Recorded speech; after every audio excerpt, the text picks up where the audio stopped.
कभी ये शिवलिंग है, ये गोल जलाधारी है, ये सामने चरण, करें दर्शन सबने।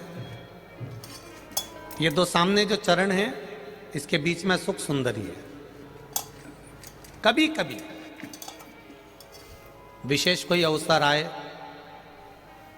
सोमवार की अष्टमी पड़ जाए या कोई विशेष प्रदोष का दिन पड़ जाए और आपको लग रहा हो कि मेरा महादेव को मैं जल चढ़ाते चढ़ाते इतना समय हो गया, मेरा महादेव नहीं सुन रहा, तब कभी कभी ऐसा मन में आए कि क्यों नहीं सुन रहा, तब लोटा भरकर जब जल लेकर जाओ, गणेश जी को चढ़ाया, अशोक सुंदरी को चढ़ाया, षडानंद कार्तिकेय को चढ़ाया, माँ जगतजननी जगदम्बा माँ पार्वती को चढ़ाया, वही जल ले जाकर बेलपत्री के वृक्ष पर चढ़ाया। शिव जी को अर्पण नहीं कर पाए। और सरल भाषा में समझ लो इसको, किसी किसी माता को आपने देखा होगा, किसी किसी व्यक्ति को आपने देखा होगा कि वो शिव मंदिर में जाता है, शिव जी को भले जल नहीं चढ़ाता है, पर शंकर भगवान के मंदिर में जाकर इतनी सफाई कर देता है, जहाँ शंकर भगवान का कहीं बेलपत्र वगैरह पड़ा हुआ है उसको उठाएगा, बीनेगा, फिर यहाँ से धोएगा, श्रृंगार करेगा, यहाँ से साफ करेगा, साफ करके जो पानी जा रहा है वहाँ साफ करेगा, साफ करके एकदम क्लीन करके फिर शंकर भगवान को पोंछ कर स्नान कराकर जल चढ़ाकर फिर उनका श्रृंगार करता रहता है। कभी कभी आपके साथ में भी ऐसा हुआ होगा, आपने भी करा होगा, ऐसा नहीं कि नहीं करा। कभी कभी सब दूर सफाई के बाद शिवलिंग की सफाई करना भूल गया या शंकर जी के शिवलिंग पर जल चढ़ाना भूल गया, जल चढ़ाकर आ गया। अब आ तो गया, पर चिंता देवादिदेव महादेव को लग गई।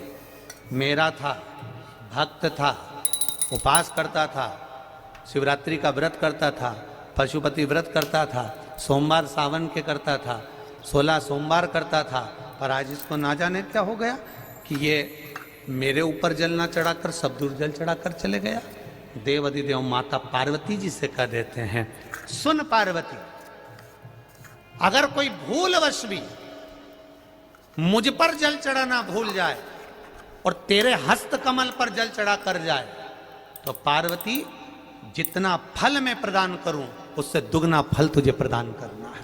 यह शिव कह रहा है। और इसका प्रमाण कहां पर मिलता है? इसका प्रमाण मिलता है महाभारत में, इसका प्रमाण मिलता है श्रीमद् भागवत कथा में। भीम, दुर्योधन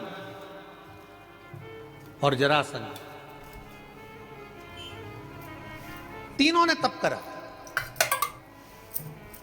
तीनों बैठे हैं अलग अलग शंकर भगवान का भजन करने के लिए, और तीनों शिव जी का भजन कर रहे हैं, तीनों शंकर भगवान का गुणगान कर रहे हैं, तीनों शिव जी का तप कर रहे हैं। और तप करते करते करते करते करते करते भीम को लग गई भूख, चले गया भोजन करने। जैसे ही भोजन करने गया तो कुछ खाने का तो मिला नहीं, केले के पेड़ पे से केला लिया या छील छील के खाकर फेंक दिया, बैठ गया।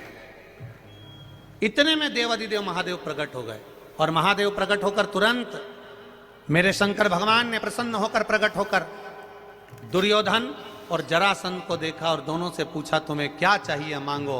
दुर्योधन और जरासंध ने कहा, हमको 100 हाथियों का बल दे दो। शंकर भगवान ने कहा, 100 हाथियों का बल?